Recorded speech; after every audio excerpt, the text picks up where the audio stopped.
Les fondements de l'évangéliste. Alors, c'est une vidéo, premièrement, que vous partagez vraiment comme ça. Hein. C'est quelque chose que j'ai reçu dans le cœur. Je crois que c'est important de le libérer. Et donc, il y a plusieurs aspects de l'évangéliste. Je vais essayer de les énumérer pas, très rapidement, parce que ça pourrait faire le sujet d'un live complètement du rôle de l'évangéliste. Mais quand j'ai reçu ça, j'ai reçu dans Matthieu 23. Donc voilà, c'est Jésus qui reprend les scribes et les pharisiens. Jésus s'adresse aux foules et s'adresse aux disciples. Et il reprend les scribes et pharisiens. Et il dit ceci dans Matthieu 23 à 24 et jusqu'à 28. Conducteur aveugle qui retenait au filtre le moucheron et qui avalait le chameau.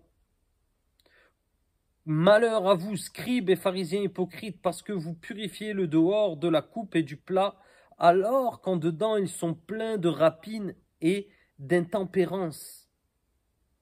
Pharisiens aveugles, purifiez premièrement l'intérieur de la coupe et du plat, afin que l'extérieur aussi devienne pur.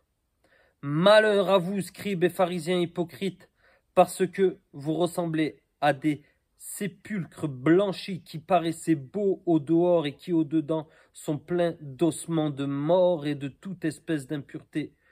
Vous de même, au dehors, vous paraissez juste aux hommes, mais au dedans, vous êtes remplis d'hypocrisie et d'inquiétude. Waouh! Attends, Lucas, quel rapport avec le fondement de l'évangéliste? Quand je lis cela, et ça va être un des fondements, peut-être je ferai vraiment un live un jour, parce que du coup là en parlant je réalise que c'est un sujet en fait immense. Mais l'un des fondements de l'évangéliste que je réalise qu'il n'y est pas, hein, c'est un fondement qui n'y est pas, c'est l'homme qui commence à prêcher et à dire des choses aux gens qui doivent se repentir, alors que sa vie est pourrie, excusez-moi du mot, alors que sa vie est sale, alors qu'en fait c'est un hypocrite. Il dit « changez » alors que lui-même ne change pas. Il dit « laissez-moi vous conduire à Christ » alors que lui-même est aveugle. Et personne l'a conduit ou personne le conduit. Et il y a cette forme de hypocrisie pharinique, je ne sais pas comment on l'appelle, où on commence à prêcher d'une manière. On commence à dire aux gens qui puent, qui sont sales, c'est ce qu'on leur fait ressentir. Repentez-vous, race de vipères. Ça, c'est ni plus ni moins que la réalité de ce qui se passe dans le cœur de ceux et celles qui prêchent ces choses. Ouh, Lucas, là, tu es violent, et j'aimerais le dire aujourd'hui. J'en ai marre d'entendre ces gens qui prêchent un Christ dans lequel il résonne aucun amour. Je dis pas qu'on ne doit pas prêcher la repentance, moi-même je la prêche, j'ai aucun souci.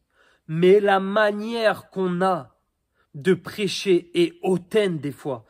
La manière que je vois des gens prêcher est hautaine et pris d'en haut. Vous savez, on prêche d'une manière, vous en bas, vous, alors qu'on devrait être à genoux et dire, et prêcher l'évangile de cette manière-là, vous comprenez, l'attitude de notre cœur devrait changer complètement. Et j'aime cela, il dit, conducteur d'aveugle, vous retenez au filtre le moucheron et vous avalez le chameau. Et c'est vraiment ça. On dit aux gens, on prêche d'une manière, et je parle de fondement d'un évangéliste qui doit être vraiment rétabli sur le champ. Parce qu'on prêche d'une manière où on filtre des petits trucs, des choses dans leur vie, des petits trucs. Et on voit pas le chameau qui est devant nous, dans lequel nous-mêmes nous n'arrivons pas à le régler. Alors oui, on a accepté Jésus comme sauveur et Seigneur, mais notre vie est pourrie de l'intérieur. Et ça, mes amis, je suis désolé, mais il y a quelque chose de clair avec ça.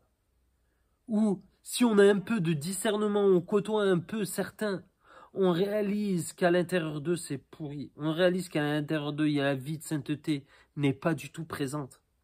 Et j'ai, pour moi, en horreur, et je le dis, ce type d'évangéliste qui est tellement religieux que la seule chose qui passe à l'intérieur de lui, c'est une haine et une colère avec lui-même, plus que de réconcilier le monde avec Dieu. Et ça va être l'un des fondements. Quand vous vous levez, quand vous vous levez en tant que prédicateur, c'est le caractère. C'est le caractère. Et vous savez, une des forces dans là où on est au Gospel Center Annecy, c'est le cœur et le caractère.